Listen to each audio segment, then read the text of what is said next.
بالله العلي العظيم أعوذ بالله من الشيطان الرجيم بسم الله الرحمن الرحيم الحمد لله الذي هدانا لهذا وما كنا لنهتدي لولا أن هدانا الله لقد جاءت رسل ربنا بالحق الصلاة والسلام على أشرف الأنبياء والمرسلين مولانا ومولانا الثقلين جد الحسن والحسين أبي القاسم محمد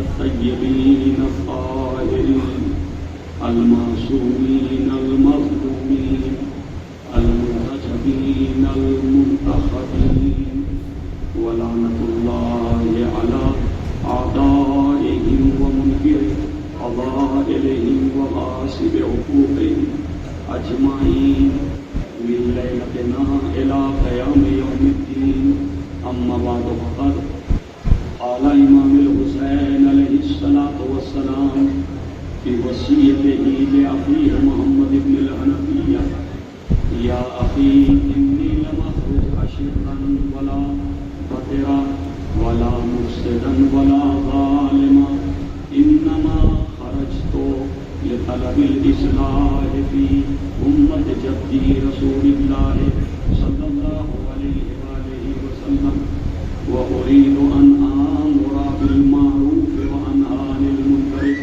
وأسير بسيرة جدي وبسيرة أبي علي بن أبي طالب.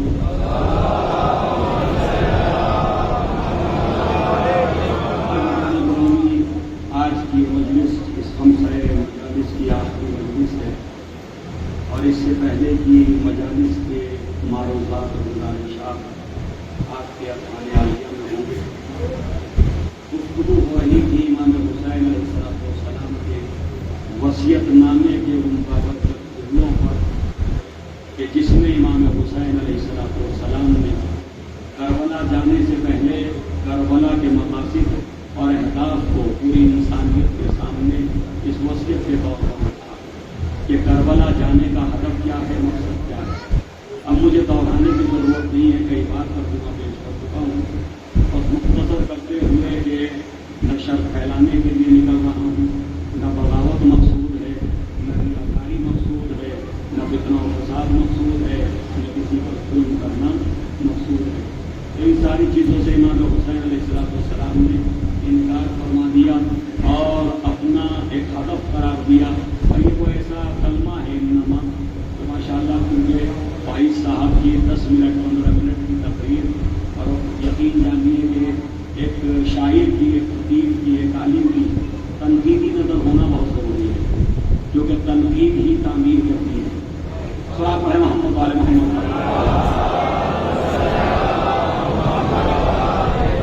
تنقید سے تعمیر پیدا ہوتی ہے اور تعمیر یہ تنقید برائے تنقید نہ ہو یا تنقید برائے تقریر نہ ہو، برائے تعمیر ہو. تو لہذا تنقیدی نظر ہونا بہت ضروری ہے. لہذا اس تنقیدی نظر کو آپ سراہیے. یقین جانیے کہ نقاد اب قوم میں نہ ہونے کے قابل ہے. نہ نقاد ادب موجود ہیں، نہ نقاد شعر موجود ہیں، نہ نقاد خطابت موجود ہیں. جی اب نقاد نہیں ہے. سب جو ہے دوسرے کی تقریر کرتے ہوئے اچھا انہوں نے یہ کہا تھا کہ میں تھوڑا سا ادھر سے بچا کے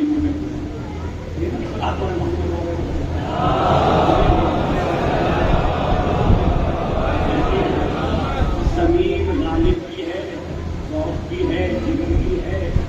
الفاظ کہیں اور سے مل رہے ہیں اور وہ شعر اپنا ہو، مفہوم کسی کا، لفظ کسی کا اور وہ سب کو ملا جلا کر کے خیال کسی کا، فکر کسی کی، شعر میں صلاۃ علی محمد وعلی محمد. اس میں ایک المیہ اور پیدا ہوا اور وہ یہ